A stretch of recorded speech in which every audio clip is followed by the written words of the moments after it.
Saudações a todos, que a paz esteja conosco. Mais uma vez reunidos aqui para podermos estudar a doutrina dos espíritos, agradecendo sempre a Deus, agradecendo aos amigos espirituais, que possamos juntos fazer boas reflexões. Estamos estudando o Livro dos Espíritos, dando continuidade. Estamos no livro 2º, no capítulo 6º, Vida Espírita, e nós vamos para o terceiro tema desse capítulo, que é percepções, sensações e sofrimentos dos espíritos. Vamos compartilhar aqui a tela.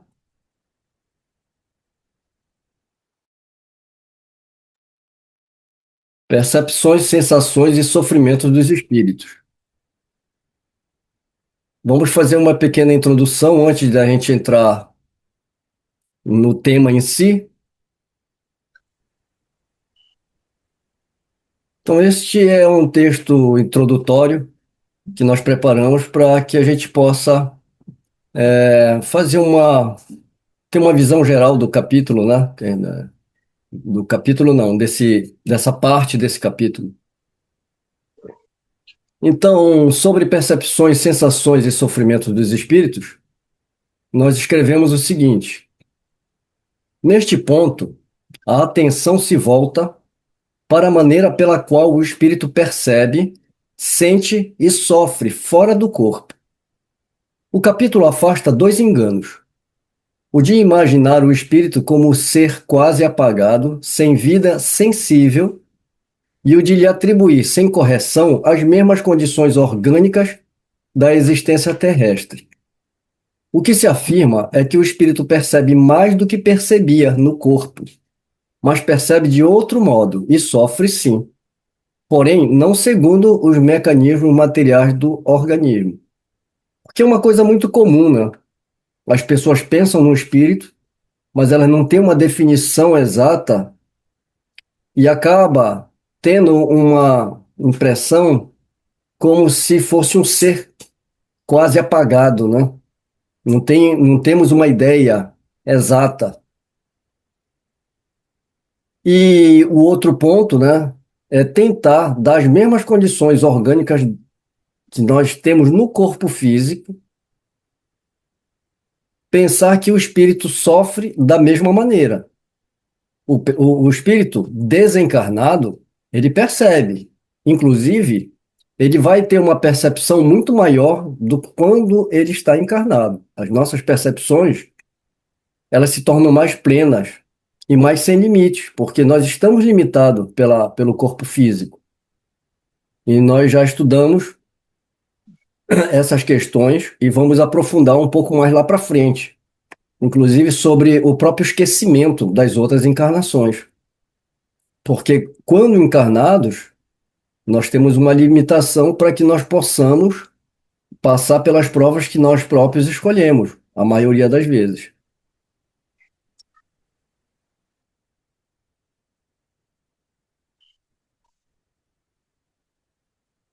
A alma não perde, no mundo espiritual, as faculdades de percepção que possuía durante a vida corporal. Ao contrário, exerce-as com mais liberdade, porque o corpo já não as obscurece nem limita. Isso, porém, não significa conhecimento igual para todos. A percepção e a lucidez variam conforme o grau de adiantamento do espírito. Os mais elevados veem mais, compreendem melhor e alcançam harmonias que escapam aos inferiores. Então, isso aqui também é um alerta para a gente não generalizar. Todos os espíritos percebem da mesma forma? Não. Quanto menos apegado à matéria, quanto maior o entendimento da vida espiritual o espírito tiver, maior são as percepções, maior a sua lucidez. Porque nós vemos espíritos que desencarnam e, praticamente no mesmo momento da desencarnação, passam por uma pequena perturbação, que é normal, mas logo recuperam a sua lucidez. veem-se vivos, né? Vivos que eu digo como espírito já, entendem que perderam um corpo físico, mas é com todos? Não, tem uns que ainda morrem e se apegam ainda aqui à Terra, né? Alguns até ignoram a morte, porque estão tão ligados à matéria que não conseguem se desligar. Então, quando a gente fala de um modo geral. Cada caso tem que ser analisado. O mesmo, o mesmo vale para a visão, a audição e as demais percepções. Elas já não dependem de órgãos materiais, mas pertencem ao próprio ser espiritual. Por isso, a vida espiritual não aparece como empobrecimento da sensibilidade, mas como uma forma mais ampla e mais direta de perceber. Também a apreciação da música e da beleza se eleva. O espírito não perde a faculdade de sentir, mas a experimenta de modo mais refinado. E mais uma vez, falamos generalizadamente, e depende de que espírito estamos falando.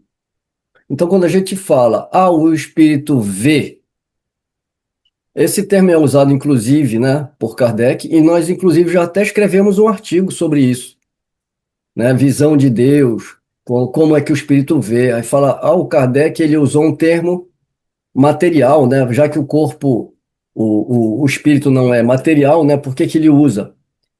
Pobreza da nossa linguagem. Por isso que é necessário que nós diferenciemos a visão que nós temos quando estamos encarnados, que é um dos 5 sentidos que nós possuímos, né, além dos outros, e esse sentido ele está localizado numa parte do corpo que seria os olhos, assim como a audição está nos ouvidos e etc. Como é que o espírito sente? Ele sente com todo o seu espírito. Então, a sensação no espírito não está localizada. Por quê? Porque ele não tem olho, ele não tem boca, ele não tem órgãos, ele não tem um corpo físico, ele tem um corpo fluídico e muitas vezes ele se apresenta em forma humana, por, né, através do formato do seu perispírito, mas isso não significa que ele tem órgãos, porque os órgãos são materiais. Então, quando o texto que Kardec traz, as perguntas, os esclarecimentos que os espíritos trazem a partir das perguntas que Kardec elabora, quando trata do sofrimento, a distinção se torna ainda mais importante. O espírito não sofre fisicamente como o encarnado, porque já não possui os órgãos nem as necessidades próprias do corpo. Não há, portanto, fome, sede ou dor física no mesmo sentido terrestre. Isso não elimina o sofrimento. A dor do espírito é, sobretudo, moral. Angústia, remorso, privação, impotência e percepção clara do que ainda lhe falta. E justamente por poder tocar mais diretamente o íntimo do ser, pode tornar-se mais penosa do que a dor corporal. Isso daqui vai ficar um pouco mais claro quando a gente entrar já no livro dos Espíritos, que o Kardec vai esmiuçar isso, ele vai fazer essas perguntas. Porque às vezes algumas pessoas questionam, né? Por que então a gente tem relato de espíritos que sofrem? Nós vamos analisar isso, porque esse sofrimento não é mais um sofrimento físico, é um sofrimento moral. É a repercussão que o espírito tem no seu corpo perispiritual das impressões que ele teve na Terra. Mas isso está ligado muito à condição moral do espírito. Aprofundaremos esses temas entrando no texto. E continuando aqui a introdução, é nesse sentido que se devem entender as referências ao frio e ao calor. Elas não indicam sensação física literal, mas a persistência de impressões e lembranças da vida material, ainda muito vivas em certos espíritos. O sentimento já não está no corpo, mas na repercussão moral dessas impressões conservadas. Kardec mostra, assim, que a vida espiritual não é menos sensível do que a vida corporal. Ela é menos material e mais moral. O espírito percebe com mais liberdade e sofre de maneira mais diretamente ligada à sua própria condição íntima. A sensibilidade não desaparece com a morte, apenas deixa de depender do organismo e passa a refletir com maior nitidez o estado real do ser. Nós colocamos aqui poucas referências, na verdade, porque as referências para a gente consultar na Revista Espírita, elas são muitas. Tem muitas referências lá que vão dar relatos de como alguns espíritos, após o desencarne, eles vivem essa passagem, como é que eles se sentem lá. Nós temos espíritos felizes, que é a primeira questão que eu falei, né? De que espírito estamos falando? Se o espírito ele não tem mais apego à matéria, se ele tem uma moral elevada, se ele já é mais espiritualizado, ele vai sofrer muito menos. Inclusive, esse período de perturbação na desencarnação é menor. Mas também tem exemplos de espíritos que sofreram muito. E tem uma terceira condição de espíritos que nem se deram conta que desencarnaram. Eles continuam vivendo, continuam aqui na Terra, frequentando os lugares que frequentavam, pegando o bonde, conversando com as pessoas. E aí a gente vai aproveitar hoje para ler primeiro o texto e depois nós vamos para esses exemplos, que fica mais claro, né? Então, percepções, sensações e sofrimentos dos espíritos começa na questão 237. Kardec pergunta: uma vez no mundo dos espíritos, a alma conserva ainda as percepções que tinha na Terra? Sim, e outras que não possuía, porque seu corpo era como um véu que as obscurecia. A inteligência é um atributo do espírito, mas que se manifesta mais livremente quando este não tem obstáculos a vencer. Que obstáculos que ele está falando? O corpo físico, né? 238. As percepções e os conhecimentos dos espíritos são ilimitados? Numa palavra, eles sabem tudo? Quanto mais se aproximam da perfeição, tanto mais sabem. Se são espíritos superiores, sabem muito. Os espíritos inferiores são mais ou menos ignorantes acerca de todas as coisas. Então, não é porque o espírito desencarnou que ele está na condição de não errar, de saber tudo. Os espíritos que estão dando a orientação para Kardec, respondendo as perguntas, nessa resposta a gente lembra da escala espírita, né? Porque quando fala os espíritos superiores, a gente já sabe que os espíritos superiores eles já estão num patamar da escala espírita, já de espíritos que já têm uma moral mais desenvolvida e um conhecimento. Mas mesmo entre os espíritos superiores há uma variação também, uma gradação desses conhecimentos. Agora, quando fala nos espíritos inferiores, nós temos, né, desde os espíritos mais ignorantes até os espíritos já chegando num nível maior. Mas aí tem várias nuances também. Tem os sábios, tem os pseudo-sábios e por aí vai. Então, é por isso que quando a gente recebe uma comunicação, independente da comunicação, do nome que o espírito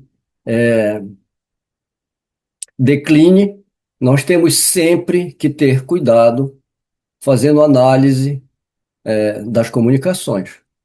Então, eu acho excelente essa pergunta de Kardec, né? Percepções e conhecimentos dos espíritos são ilimitados? Sabem tudo? Depende. né? Então, quanto mais se aproximam da perfeição, como os espíritos superiores, vão saber mais. Os espíritos inferiores, muitas vezes, eles não sabem mais do que a gente. Tem uns que são até mais ignorantes que os homens, né? Os espíritos conhecem o princípio das coisas. Novamente, depende da elevação e da pureza que hajam alcançado. Os espíritos inferiores não sabem mais que os homens. Entre nós, entre a nossa humanidade encarnada, é, quando a gente olha para o desenvolvimento humano, nós percebemos que existem fases da vida humana, né? A infância, né? A juventude, a vida adulta. Uma criança sabe tudo que um adulto sabe? Não, né? Então, mesma coisa. Os espíritos compreendem a duração como nós? Não. E é isto que faz que nem sempre nos compreendeis, quando se trata de determinar datas ou épocas. Kardec está falando do tempo, né? No estudo que nós estamos fazendo da Gênese, nós estudamos agora, a- essa semana passada, né? Agora, na sexta-feira, nós estudamos justamente ali no capítulo sobre a uranografia geral, nós estudamos exatamente sobre o tempo. Então, o tempo para nós conta de uma forma. Para os espíritos, o tempo nós podemos até dizer que ele é atemporal. Agora, depende também de que espíritos estamos falando. Mas a pergunta aqui é sobre a compreensão de tempo, né? Se os espíritos compreendem a duração do mesmo que a gente. Não. E aqui vem um comentário de Kardec a respeito dessa resposta. Os espíritos vivem fora do tempo, tal como o compreendemos. A duração para eles anula-se, por assim dizer, e os séculos, para nós tão longos, não passam aos olhos deles de instantes que se perdem na eternidade. Do mesmo modo que as desigualdades do solo se apagam e desaparecem para quem se eleva no espaço. Eu acredito que isso fique bem claro, né, para nós aqui, né?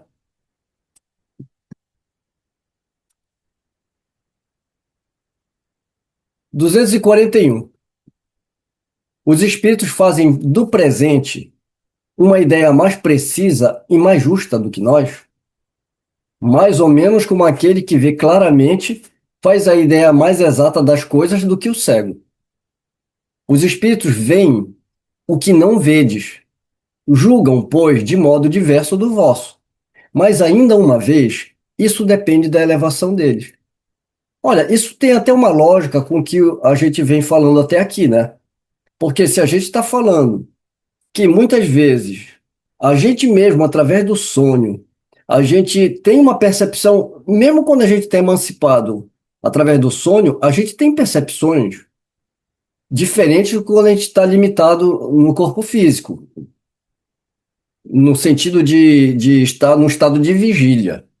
Por isso que muitas vezes os nossos sonhos são muito confusos, porque nós conseguimos perceber coisas, mas o nosso cérebro físico ele não consegue decodificar. Então, se o espírito que está totalmente livre do seu corpo físico e as percepções dele se ampliam, né? Então, as próprias, como ele coloca aqui, né? Os espíritos fazem do presente uma ideia mais precisa e mais justa. Quando ele faz a comparação né, de alguém que vê claramente com um cego, é exatamente isso. A gente está muito limitado no nosso corpo físico. Eles percebem melhor, mas também depende de que espírito. Porque nós vemos espíritos presos ainda aqui, né, na Terra, não conseguem se desligar daqui. Então, quando a gente fala na questão do tempo, né, imagina que nós fomos criados num determinado momento por Deus e nós temos a imortalidade. Então, a gente consegue compreender isso? Não, a gente não tem, a gente não consegue abarcar essa ideia, né? É uma coisa que não tem fim, né? Mais complicado ainda quando a gente fala do eterno, né? Que não teve nem começo, né? Então, tem coisas que realmente a gente não vai conseguir abarcar. Mas os espíritos, dependendo do seu grau de elevação, algumas coisas eles conseguem entender. Mas vai depender exatamente dessa elevação, né?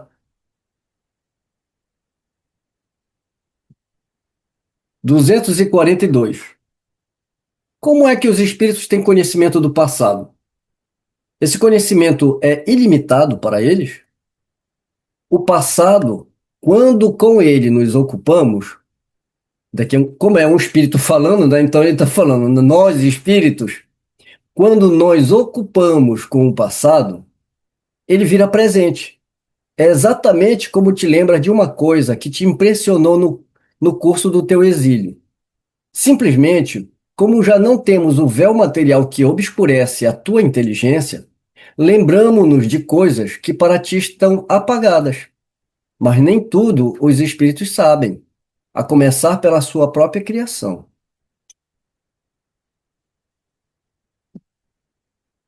Os espíritos conhecem o futuro, e isso também depende da perfeição deles. Muitas vezes apenas o entreveem, mas nem sempre lhes é permitido revelá-lo. Quando o, quando o veem, o futuro lhes parece o presente. O espírito vê o futuro mais claramente à medida que se aproxima de Deus. Após a morte, a alma vê e abarca, num piscar de olho, suas migrações passadas, suas vidas passadas, né? Mas não pode ver o que Deus lhe reserva. Para isso, é preciso que esteja completamente integrada a Ele, depois de muitas existências. Olha, essa parte do livro dos Espíritos, eu sempre fico muito pensativo a respeito dela. Por quê? Por exemplo, a visão. Enquanto encarnado, a minha visão depende da luz, da luz solar, por exemplo, certo? Para enxergar. Enquanto que, como espírito, certo? É, essa luz não tem influência. Na verdade, eu chego a imaginar uma luz interior que faz iluminar e o espírito vê as coisas. Não sei se isso é pertinente, certo? Mas, ao mesmo tempo que tem a questão da luz, tem a questão de, quando encarnado, eu vejo pelos olhos. E depois, desencarnado, eu vejo pelo corpo todo. Isso deve dar um choque de realidade, um choque de imobilidade muito grande. E, ao mesmo tempo, conforme o espírito desencarna, ele vai tomando, aos poucos, ele vai tomando conhecimento de outras individualidades que ele passou também. Ou seja, ele vê o espírito como um todo, certo? Não só aquela encarnação. Tudo isso deve dar um choque que eu acho que deve ser difícil de lidar. Não lembro da última desencarnação que eu tive, mas eu acho que é isso. De uma certa forma, eu penso exatamente como você, com relação, principalmente, por exemplo, à nossa visão. Como você falou, a gente precisa da luz para poder refletir no objeto e você enxergar. Se, Uhum. né? Se não há luz, tanto é que quando é de noite a gente não vê, não tem luz. Eu concordo nesse ponto que quando você está na erraticidade, o espírito é igual o que você falou. Essa iluminação é interna, porque não existe uma materialidade lá. O que existe ali é um pleno que você está e que a elevação de cada espírito é totalmente moral e intelectual. Então, dependendo do nível que ele está, ele vai ter uma percepção mais apurada ou menos apurada. Quanto mais denso, quanto mais apegado à matéria, né, mais sofrimento ele vai ter. E o sofrimento, ele começa exatamente com essa confusão. Ele sabe que ele morreu, ele sabe da condição dele muitas vezes, mas ele não entende como é que ele continua com o corpo físico. Por que que isso acontece? Porque ele nunca se imaginou como espírito. Então, se você não tem uma referência, né, na tua mente, eu vou colocar um objeto aqui que você nunca viu na vida e vou mandar você procurar. Você não vai ver. Porque você não tem nada para fazer uma referência com, com a gente recorta a realidade, não é? Então, se o espírito Uhum, passou o tempo todo achando que ele ia morrer, ia para um lugar, ele se vê vivo e ele fica confuso. Alguns não têm esse choque, porque eles simplesmente negam a morte e continuam vivendo como se estivessem vivos. Outros entram em desespero, querem falar com as pessoas, eles vão atrás do tesouro deles, aquele que era muito sovina, ele vai se apegar às coisas, e aí, quando ele pega nos objetos, ele não consegue abarcar. O Kardec vai abordar essa questão um pouquinho mais para frente, eu já só estou adiantando, né? E os espíritos falam, é esse o sofrimento dele. Aí a gente lembra, né, que Jesus falava, onde estiver o teu tesouro lá, né, onde estiver o teu coração. Então, se ele colocou tudo na matéria, o sofrimento dele é gigantesco. Então, eu imagino como você falou, não tem um sol lá espiritual, né? A luz é a luz interna, é a nossa moral. E mais uma vez, eu convido vocês a pensarem o espírito como uma centelha. Não fica pensando no espírito com cabeça, tronco e membro. Essa é a forma que o perispírito toma em duas situações. Uma quando ele está encarnado e a outra quando ele quer se apresentar para uma pessoa. Então ele não fica voando como um bonequinho por aí, entendeu? Ele é uma centelha. Então, muitas vezes, eu posso estar equivocado, mas às vezes eu acho que como a pessoa continua pensando que a gente, que o nosso espírito é um bonequinho com cabeça, tronco e membro, é por isso que as pessoas acham que tem braço, que tem olho, que tem ouvido. Ele não é uma centelha? Pensa numa centelha. Como é que você vai colocar olho, boca, ouvido, nariz ali? Então a centelha enxerga por toda a centelha, né? Então seria mais adequado para a gente formar uma imagem um pouco melhor do que usar corpo. Mesmo o corpo perispiritual, ó, só de falar corpo, a pessoa continua pensando em cabeça, tronco e membro. Vocês me conheceram como Mário, mas na encarnação passada eu era Joana. Se um dia eu desencarnar e quiser me apresentar para vocês, primeiro, eu tô com uma centelha voando por aí, né? E o meu perispírito está ali ao redor da centelha. Eu usei até, outro dia eu usei a bolha de sabão, né? A gente tinha uma bolha de sabão, né? No dia que eu quiser me apresentar para a Eliane, aí a forma do meu perispírito vai ser de Mário e não de Joana, né? Então, sabe, é porque isso foi feita uma construção através dos romances mediúnicos de uma tal forma que ao invés de nos educarmos, no sentido da gente fazer um esforço para ter uma visão metafísica do que a gente está estudando aqui, os romances, eles fizeram um esforço para materializar a vida do espírito. Nós vimos no estudo passado sobre mundos transitórios, sobre colônias espirituais. Então, uma centelha, pensando com o espírito como uma centelha, né?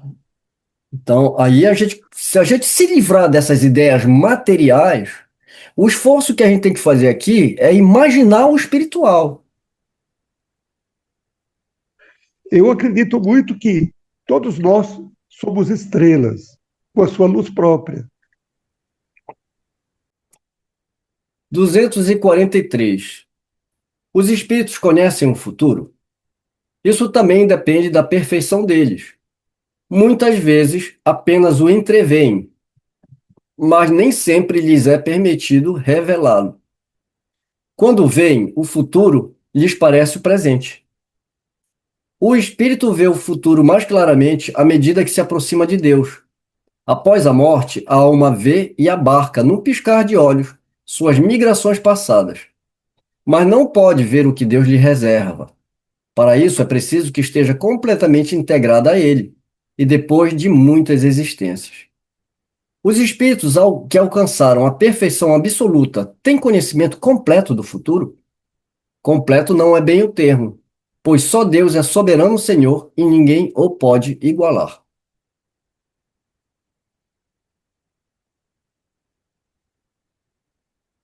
Aqui na 244, está até grifado porque quando a gente estava estudando a Gênesis, sobre a visão de Deus, né, que é como eu estava falando, o problema é que a nossa linguagem é muito pobre. Então não tem. Como é que você vai falar sobre visão espiritual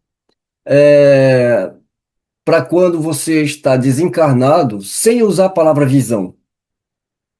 O Kardec achou uma solução, né? Ele fala visão, né, corporal e a visão espiritual, né? Só para diferenciar. Mas visão no corpo físico está localizado nos olhos. Tanto é que se você tiver de costas, você não enxerga. O espírito ele não precisa se virar, né? Porque ele enxerga com todo o perispírito dele. Lembrando que a gente é uma centelha, então você não nem precisa virar, né? Porque você é uma centelha, você está percebendo por todos os lados. Então, por isso que está grifado aqui. Mas isso a gente já até abordou aqui, eu acredito que tenha ficado até claro, né? Essa questão. Então, os espíritos veem com seus olhos, né, perispirituais, com seu corpo fluídico, Deus, só os espíritos superiores o veem e compreendem. Os inferiores o sentem e o adivinham. Quando um espírito inferior diz que Deus lhe proíbe ou permite uma coisa, como sabe que isso vem de Deus? Ele não vê a Deus, mas sente a sua sabedoria. E sempre que uma coisa não deve ser feita, ou uma palavra não deve ser dita, ele sente uma espécie de intuição, uma advertência invisível que o proíbe de fazê-lo. Vós mesmos não tendes pressentimentos, que são como avisos secretos para fazerdes ou não isto ou aquilo? O mesmo acontece conosco, só que num grau superior, pois hás de compreender que, por ser mais sutil do que as vossas essências, que as vossas, a essência dos espíritos, eles podem perceber melhor as advertências divinas. A ordem lhe é transmitida diretamente por Deus ou por intermédio de outros espíritos? Ela não lhe vem diretamente de Deus. Para se comunicar com Deus é preciso ser digno disto. Deus lhe transmite suas ordens por meio de espíritos mais elevados em perfeição e instrução. Eu fico pensando simplesmente uma coisa. Se eu me imaginar como uma centelha, certo? É, ilumina um pouco, certo? Agora, se eu consigo enxergar Deus, vai me ofuscar. Eu não vou conseguir ver, certo? Por quê? Em termos de bem, de justiça, certo? De compreensão. Eu, comparando com Deus, eu sou nada, certo? E aquilo vai me ofuscar e a minha inteligência não vai conseguir nem perceber Deus. É É, essa que eu acho que é a questão. por isso existe, né, toda uma gradação, né? Então, justamente para que a gente não fique ofuscado. E outra, né? A gente também vê que, como Jesus falou, né? Quando ele foi acusado, de trabalhar no sábado, ele fala: Meu pai trabalha até hoje, eu também. Se a gente pensar nessa frase de Jesus, levando em conta que ele era um espírito superior, a gente vê que, né, Deus também se utiliza desses espíritos, né, para auxiliar os mais inferiores E a gente vê toda, então, uma fraternidade universal ali, né? Então, enquanto esses espíritos não têm a capacidade, não têm o preparo ainda de ver a Deus, porque, como ele coloca, para isso acontecer, a gente precisa ter merecimento, né? Merecimento no sentido de ter conquistado, né, um estado intelecto-moral muito elevado. Então, esses espíritos, que são espíritos já a partir de uma certa escala dos espíritos superiores e os espíritos puros, esses já percebem e compreendem Deus. Mas mesmo entre os espíritos superiores, há uma gradação também, né? A gente vai ver ali na escala, Uhum. né?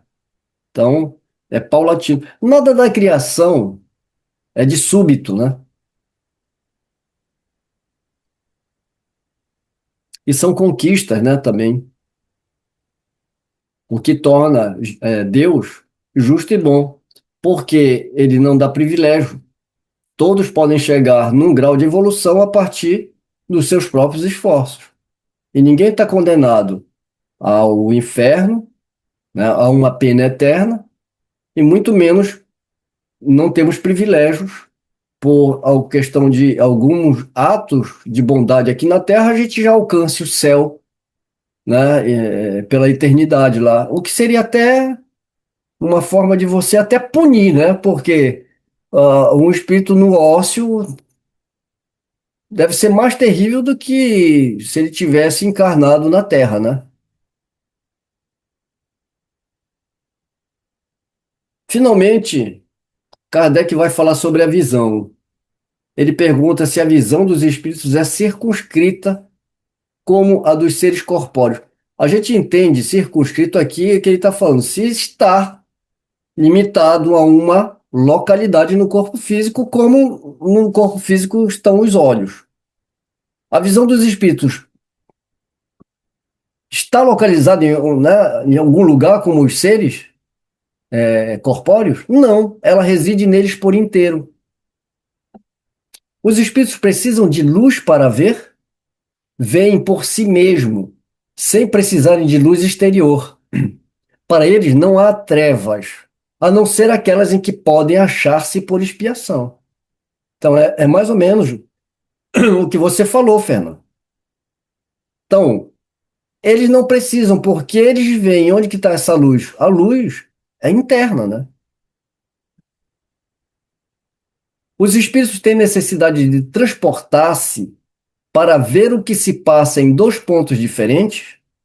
Podem, por exemplo, ver simultaneamente nos dois hemisférios do globo? Como o espírito se transforma, como o espírito se transporta com a rapidez do pensamento, pode-se dizer que vê em toda parte ao mesmo tempo. Seu pensamento pode irradiar e dirigir-se para muitos pontos diferentes ao mesmo tempo. Mas essa faculdade depende da sua pureza. Quanto menos puro é o espírito, tanto mais limitada é sua visão.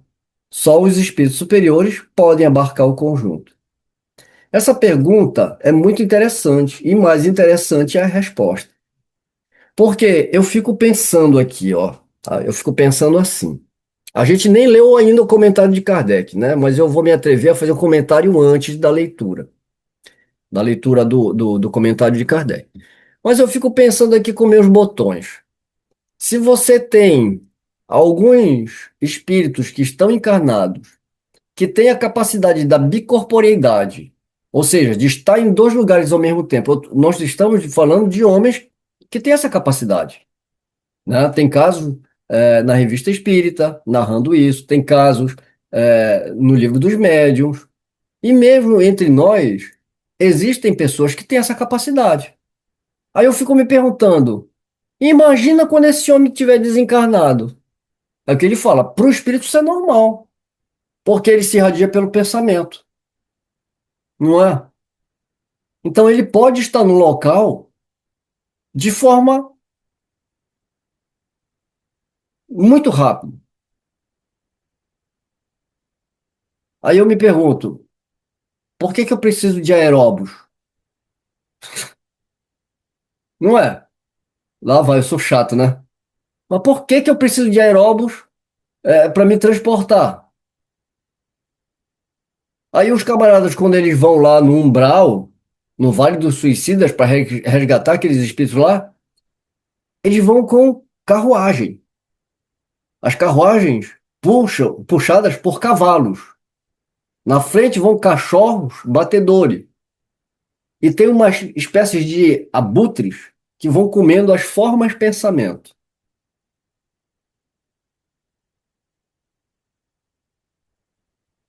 O comentário de Kardec, após a resposta dos espíritos, é a seguinte: no espírito, a faculdade de ver é uma propriedade inerente à sua natureza e que reside em todo o seu ser, como a luz reside em todas as partes de um corpo luminoso. É uma espécie de lucidez universal que se estende a tudo, que abrange simultaneamente o espaço, os tempos e as coisas, lucidez para a qual não há trevas, nem obstáculos materiais. Compreende-se que deva ser assim. No homem, a visão se dá pelo funcionamento de um órgão que a luz impressiona. Não havendo luz, ele fica na obscuridade. No espírito, como a faculdade de ver é um atributo próprio, abstração feita de qualquer agente exterior, a visão independe da luz. Né? E o que eu estava falando sobre a ambiguidade, que a gente vai ver aqui na pergunta número 92, e que a gente também já estudou lá no livro dos médiuns, né? Falando dessa faculdade que o espírito tem. E aqui a gente está falando, mais uma vez, a ambiguidade, a gente está falando de espíritos encarnados, né?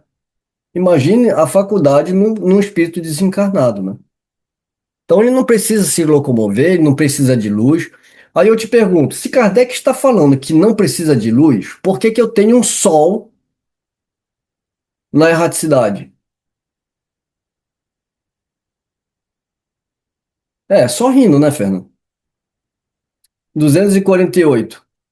O espírito vê as coisas tão distintamente como nós, mais distintamente, pois a sua visão penetra o que não podeis penetrar. Nada a obscurece. O espírito percebe os sons? Sim, percebe até mesmo os sons que os vossos ouvidos obtusos são incapazes de perceber. Ora, o cachorro, o morcego e tantos outros animais percebem sons que a gente não consegue perceber, não é? Imagina o espírito. No espírito, a faculdade de ouvir está em todo o seu ser, como a de ver. Todas as percepções são atributos do espírito e fazem parte de seu ser. Quando está revestido de um corpo material, elas só lhe chegam pelo conduto dos órgãos, mas no estado de liberdade deixam de estar localizadas. Então Kardec reforça a ideia: olha, vocês me explicaram aí sobre os olhos, sobre a visão. Isso vale para as outras percepções também, como a de ouvir? Se não, todas as percepções são atributos do espírito. Tá? Então, quando está no corpo material, aí precisa do ouvido para ouvir, dos olhos para ver. Né? Sendo as percepções atributos do próprio espírito, ser-lhe-á possível subtrair-se a elas? O espírito só vê e ouve o que quer. Isto é dito de forma geral, sobretudo para os espíritos elevados, pois os imperfeitos muitas vezes ouvem e veem a revelia deles, o que possa ser útil ao seu aperfeiçoamento. Né? O Kardec está falando, já que é um atributo do próprio espírito, as percepções, o que que significa ser-lhe-á possível subtrair-se? Ou seja, eles podem deixar de ver e escutar? A resposta é: o espírito só ouve o que quer, mas isso de uma forma geral, porque os espíritos elevados estão nessa condição, né, de poder ouvir e ver só o que querem, mas os imperfeitos não, porque muitas vezes eles não querem escutar os conselhos, eles não querem ver as verdades, mas muitas vezes eles são forçados a ver isso para o próprio bem deles, para a própria orientação deles, né? E acabam vendo e ouvindo e sentindo a revelia deles. Mas o quê? O que possa ser útil ao seu aperfeiçoamento. Porque senão seria uma injustiça. né? E Deus não é injusto. Tudo que é feito é para o bem. Os espíritos são sensíveis à música. Referi-vos à vossa música? Que é ela comparada à música celeste? A esta harmonia de que nada na terra vos pode dar ideia? Uma está para a outra como o canto do selvagem para uma suave melodia. Não obstante, espíritos vulgares podem experimentar certo prazer em ouvir a vossa música, por não lhes ser dado ainda compreender outra mais sublime. A música possui infinitos encantos para os espíritos, em razão de terem muito desenvolvidas as suas qualidades sensitivas. Refiro-me à música celeste, que é tudo o que de mais belo e suave a imaginação espiritual pode conceber.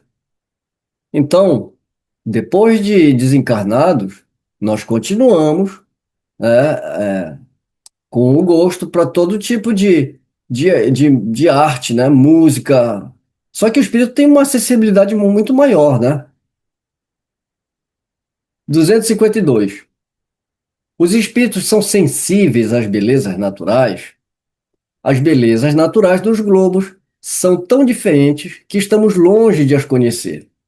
Sim, os espíritos são sensíveis a essas belezas, segundo as aptidões que tenham para as apreciar e compreender.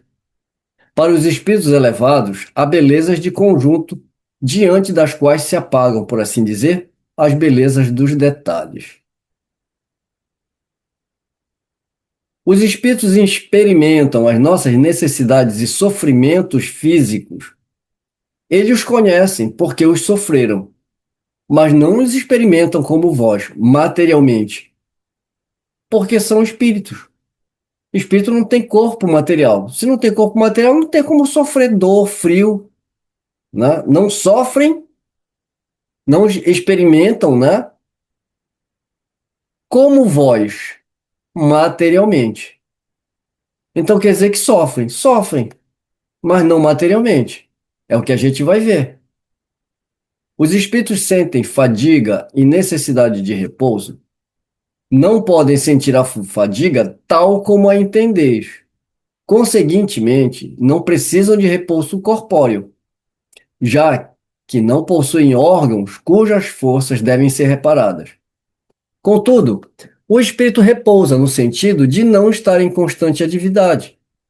Ele não age de maneira material. Sua ação é toda intelectual e o seu repouso é todo moral. Ou seja, há momentos em que o seu pensamento deixa de ser tão ativo e não se fixa em um objeto determinado. É um verdadeiro repouso, mas de nenhum modo comparável ao do corpo. A espécie de fadiga que os espíritos podem experimentar está na razão de sua inferioridade, pois quanto mais elevados forem, de menos repouso necessitarão. Quando um espírito diz que sofre, de que natureza é o seu sofrimento? Angústias morais que o torturam mais dolorosamente do que os sofrimentos físicos. Então aqui a gente começa a entender de que sofrimento os espíritos sofrem, né? Então, sofrimento moral, que é muito mais doloroso do que um sofrimento físico. Como é então que alguns espíritos têm se queixado de sofrer frio ou calor? Reminiscências do que padeceram durante a vida, algumas vezes tão penosa quanto a realidade. Frequentemente é uma comparação que fazem, mediante a qual exprimem a sua situação em falta de outra melhor. Quando se lembram do corpo que tiveram, experimentam uma espécie de impressão semelhante à de alguém que, havendo tirado uma capa, julga ainda estar com ela algum tempo depois. Essa comparação aqui de Kardec é bem interessante, né? Porque quando a gente coloca o chapéu e fica com o chapéu durante muito tempo, a gente não tem uma impressão, né, que a gente ainda está com aquela capa, com aquele chapéu, com aquele óculos, né? Então, é o que ele fala, o espírito continua sentindo, mas na realidade ele não está sentindo isso na carne, né? Ele não tem mais corpo físico. Bem, e aqui nós chegamos na pergunta 256, que é a última pergunta sobre as sensações dos espíritos. Nós vamos entrar imediatamente já no ensaio teórico sobre a sensação dos espíritos. Mas isso aqui eu vou convidar vocês para que a gente possa ler com calma e estudar com calma, porque é muito longo. Inclusive, nós vamos separar em vários temas, né? Porque ele começa nesse parágrafo a falar sobre a percepção de dor. Num determinado ponto, ele já vai falar sobre perispírito. Mais adiante, ele vai falar sobre separação entre corpo físico e o perispírito e assim por diante.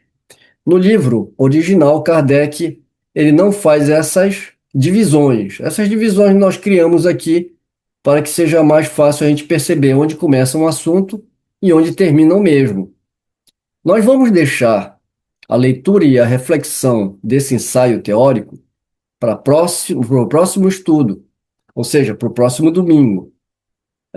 E ao invés da gente entrar aqui, né, nesse, nesse tema, eu vou convidá-los para que a gente possa fazer a leitura de alguns exemplos que nós temos na Revista Espírita sobre a cessação desses espíritos. Ou seja, o que eu quero trazer aqui são relatos dos espíritos desencarnados de acordo com a sua evolução.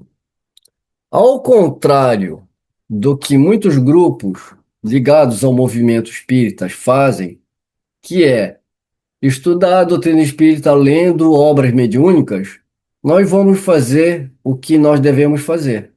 Vamos estudar Kardec lendo os depoimentos de espíritos que desencarnaram através da própria codificação. Onde que estão esses depoimentos? Estão nas revistas espíritas, como a gente indicou. Lembra que a gente indicou logo aqui no começo do nosso estudo?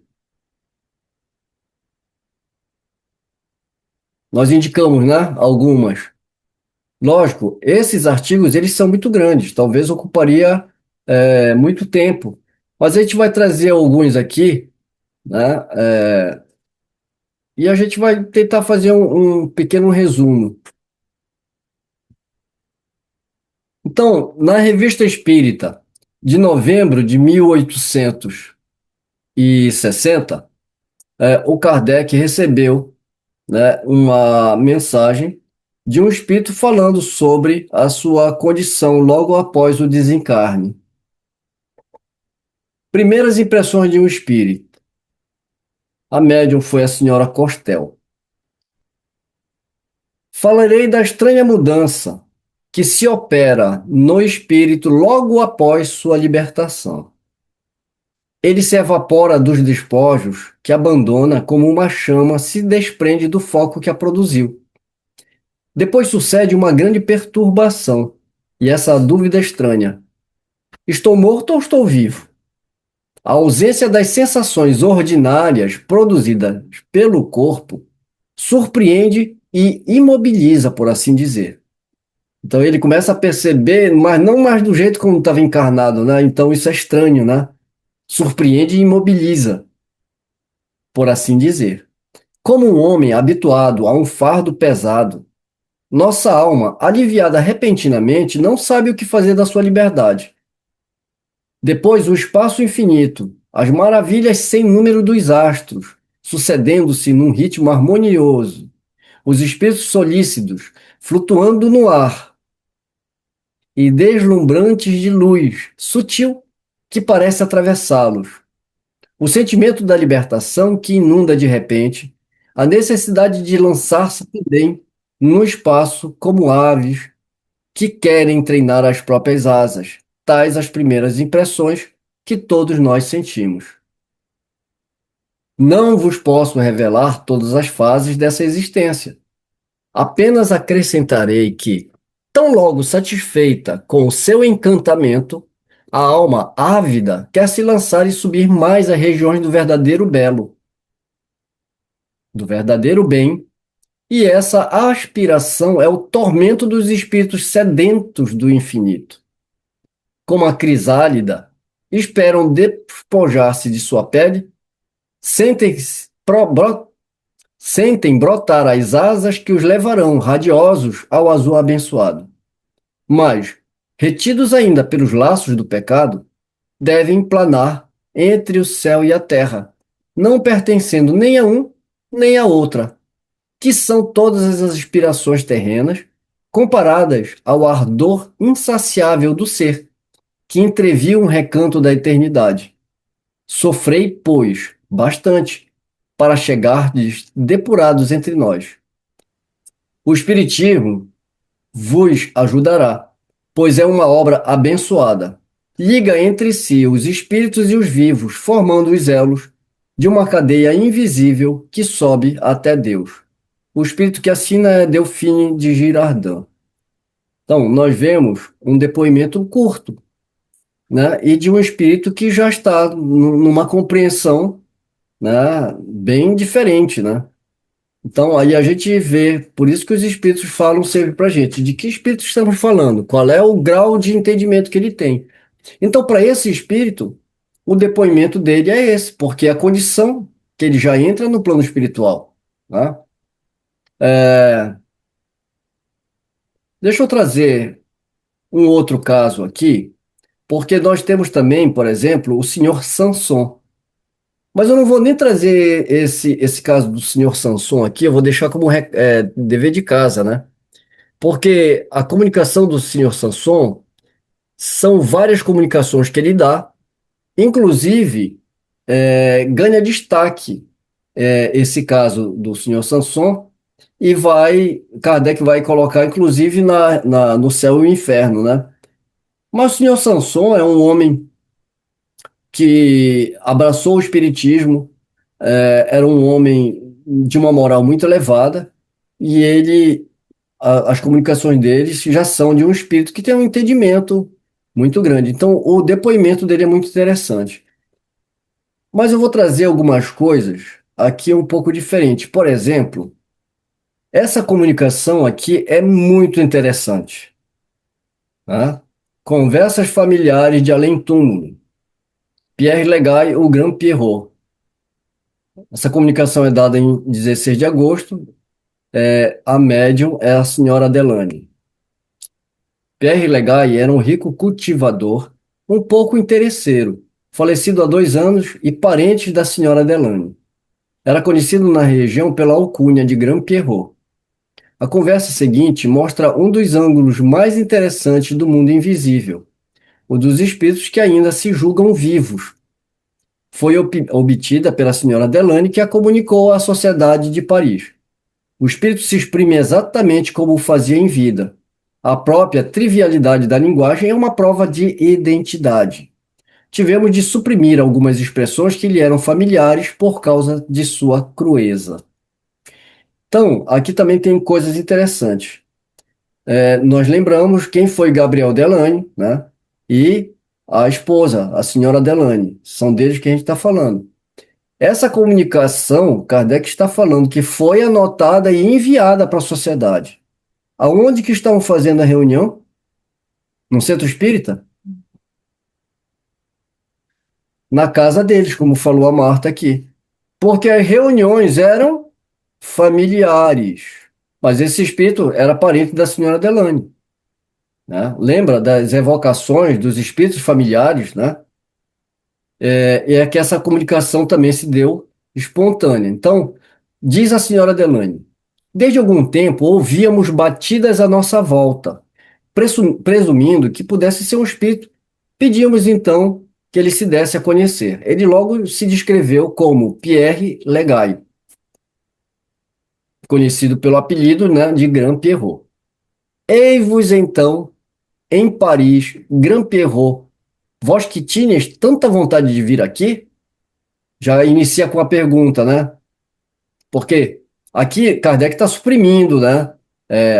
Aquelas introduções, a evocação, etc e tal. Então já faz a primeira pergunta, né? É, é você mesmo, né? Grand Pierrot? Estou aqui, meu caro amigo. Vim só, já que ela veio sem mim. E contudo, eu lhe dissera tanto que me prevenisse. Mas enfim, aqui estou. Estava aborrecido porque não me deram atenção. Observação: o espírito, no caso do Pierre aqui, está falando ela, se alude à mãe da senhora Delane, que desde algum tempo tinha vindo morar em Paris, na casa de sua filha. Ele a designa por um epíteto que lhe era habitual e que lhe substituímos por ela. Aqui são algumas observações, né? Pois sois vós que bateis à noite, onde quereis que eu vá? Não posso deitar-me em frente à porta. Então, aqui, só lembrando, né? O caso aqui, ele está desencarnado, mas ele não se sente, ele se sente vivo, né? Ele não tem a compreensão. Então ele está batendo lá e está respondendo. Você acha que eu vou fazer o quê? Eu tenho que bater. Eu não vou dormir lá na porta, lá fora, né? Então, vos deitais em nossa casa? Mais evidente. Ontem fui passear convosco, ver as iluminações. Vi tudo. Ah, como aquilo tudo é bonito. Ainda bem, pode dizer-se que fizeram belas coisas. Asseguro-vos que estou muito contente. Não lamento o meu dinheiro. Ou seja, ele está na casa da senhora Delane, está passeando com eles por ali e dorme lá na casa. Por que caminho viestes a Paris? Então pudestes abandonar as vossas paragens? Mas com diabos, eu não posso cavar e estar aqui. Estou muito contente por ter vindo. Perguntais como vim, mas vim pela estrada de ferro. Com quem estáveis? Bem, palavra de honra, eu não os conhecia. Quem vos deu o meu endereço? Dizei também de onde vinha a simpatia que tinhas por mim. Mas quando fui à casa dela, a mãe da senhora Delane, e não a encontrei, perguntei ao guarda onde ela estava. Ele me disse que estava aqui, então eu vim. E depois, vede, meu amigo, gosto de vós, porque sois um bom rapaz. Agradaste-me, sois franco e eu gosto de todas essas crianças. Vede, quando se gosta dos parentes, também se gosta das crianças. Lembrando aqui que ele está se referindo a ele, né? Ele está se referindo ao senhor Delane. Por quê? Porque a senhora Delane está psicografando, né? O senhor Delane faz as perguntas e ela está psicografando, porque a maioria das comunicações ao tempo de Kardec era psicografada, não era psicofonada.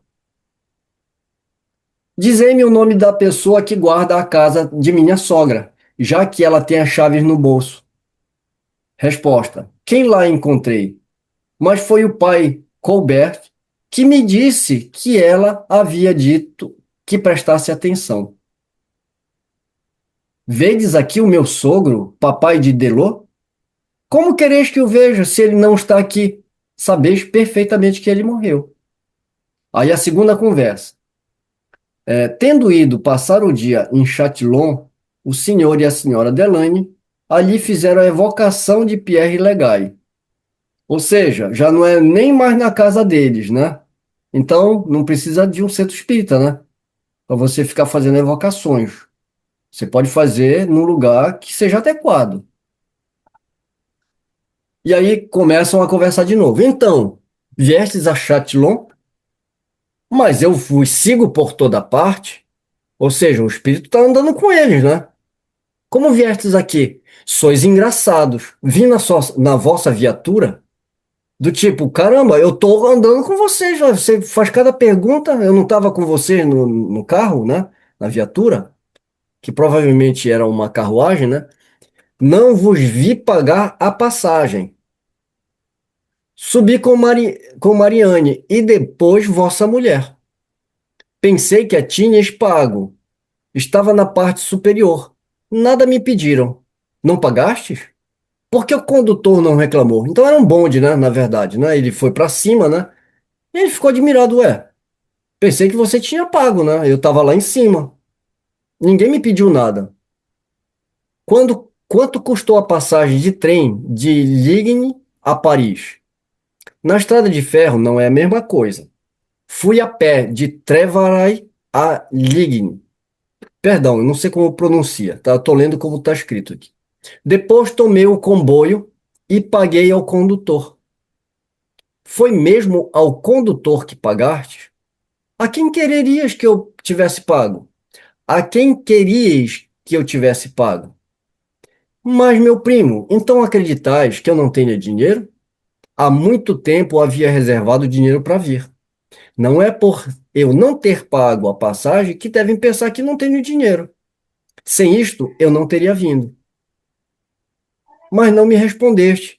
Quanto gastastes no percurso em estrada de ferro de Nansois-le-Petit até Paris? Mas, B, paguei como os outros. Dei 20 francos e me devolveram 3 francos e 60 centavos. Vede quanto é. Aí está falando que realmente, né, o preço estava certo. Quanto tempo levaste na estrada de ferro de Nansois a Paris? Tanto quanto os outros.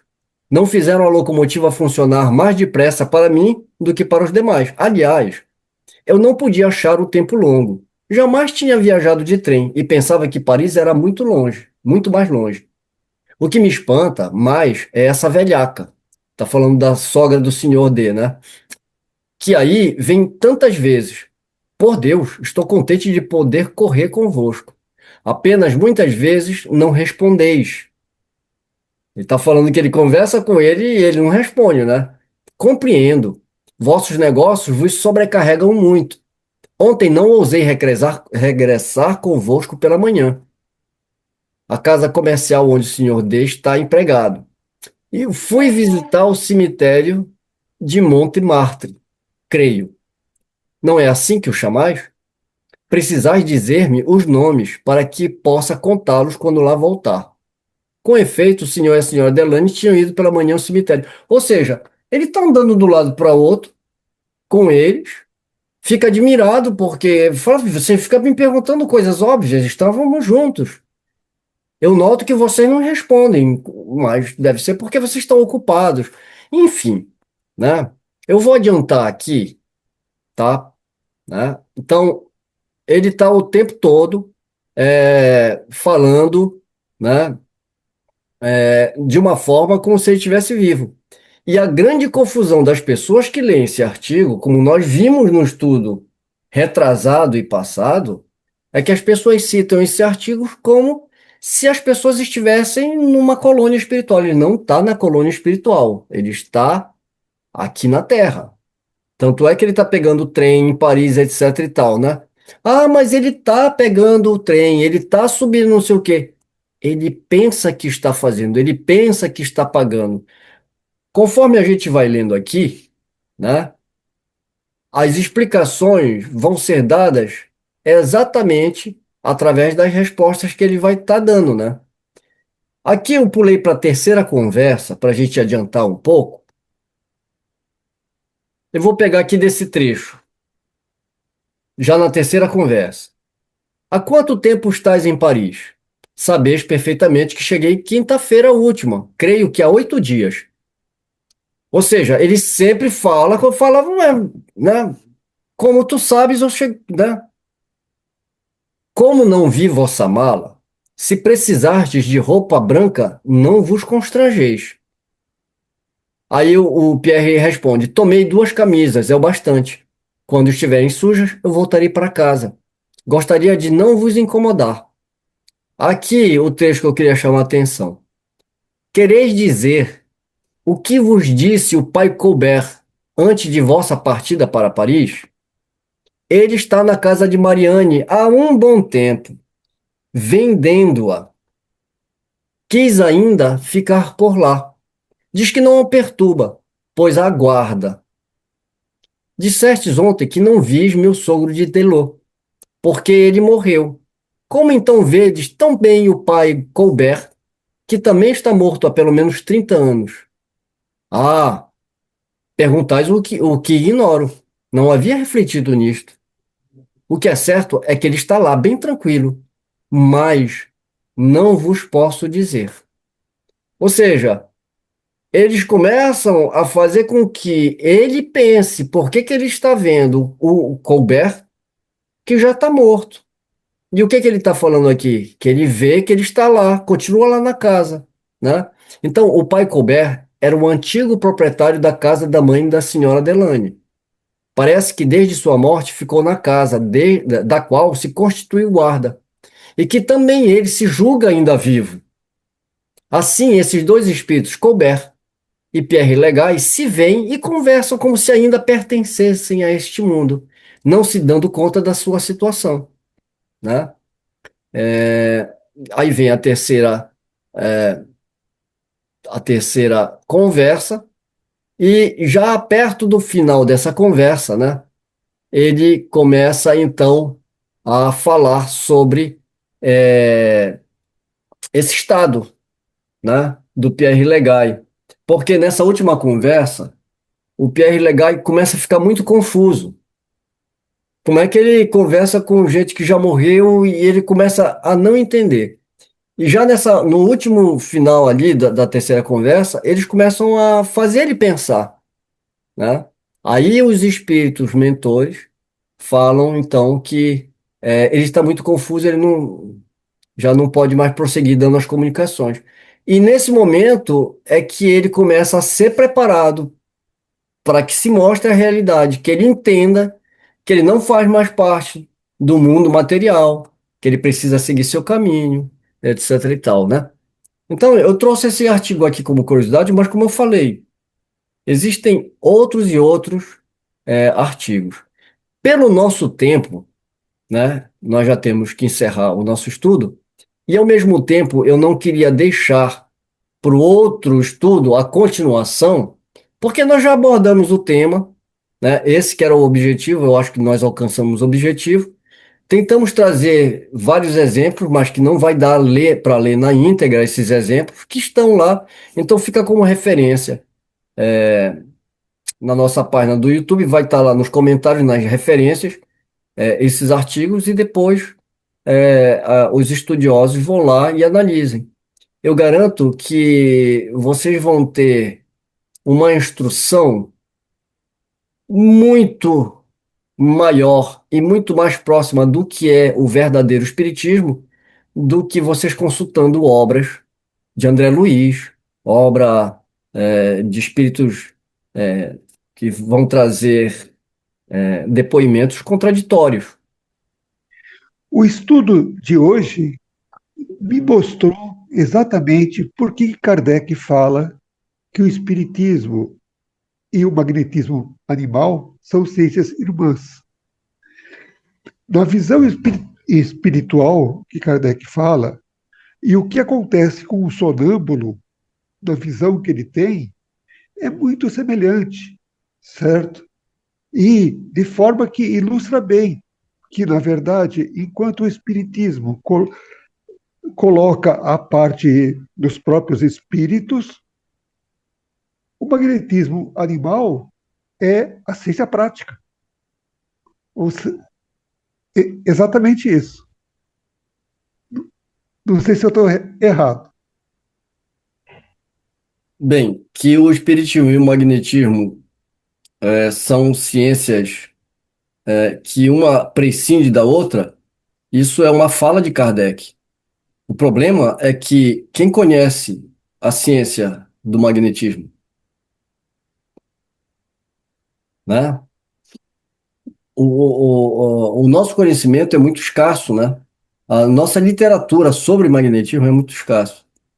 E eu aproveito aqui para dar um spoiler, né? Que, na verdade, um dos objetivos futuros de estudo aqui da nossa Sociedade de Estudos Espírita, Fraternidade, é trazer obras da época de Kardec, como Deleuze e Pio Seguir, traduzidas para português para que a gente possa entender melhor essa ciência, porque até hoje a gente só fica falando. Kardec falou que era irmã gêmea. Tá legal, todo mundo tá falando isso já virou até né? Agora, o que a gente precisa é realmente estudar, mas não temos nem literatura para isso, né? Temos muito pouco. Então a gente vai tentar fazer um esforço para ver se a gente traz também um estudo para a gente aprofundar mais sobre o magnetismo, porque o magnetismo ele não só vai jogar uma luz em muitos fenômenos que o espiritismo já explica, né? Mas com o próprio trabalho de passes magnéticos, né? Que hoje virou uma coisa meio mística nas casas espíritas, né? A gente precisa saber como é que funciona o processo, né? Como é que se dá esse processo. Porque, na verdade, Kardec, do Livro dos Espíritos e do Livro dos Médiuns, ele passa de raspão, né? Eu diria, falando um pouquinho do sonambulismo, mas não trata exatamente do sonambulismo, apenas menciona. Nós podemos falar, não afirmar, né? Eu, da minha parte, eu posso falar que o Kardec fazia isso porque a época dele, o magnetismo era de conhecimento de todos. Então ele não se ocupou. Mas nós sabemos, através das cartas que foi deixada aí, uma das poucas cartas que a gente tem traduzida aí, daquele acervo, né? Uma delas, Kardec fala sobre obras que ele escreveria no futuro e que depois da morte dele não teve como, né? Então ele não conseguiu escrever determinadas obras. E uma das obras que ele anunciou e que estava no planejamento dele era uma obra chamada Espiritismo e Magnetismo. Nós ficamos sem essa obra e eu acho que todo espírita tem o dever de casa de tentar entender, né? Agora, para isso precisa fazer pesquisa, precisa fazer traduções, não é uma coisa fácil, né? Então, mas vamos tentar. Bem, então vamos encerrando o nosso estudo, né? Quero agradecer mais uma vez a presença de todos, agradecer, sobretudo, aos bons espíritos que nos acompanham. Então, conto com vocês nos próximos estudos. Um beijo no coração de todos e até a próxima.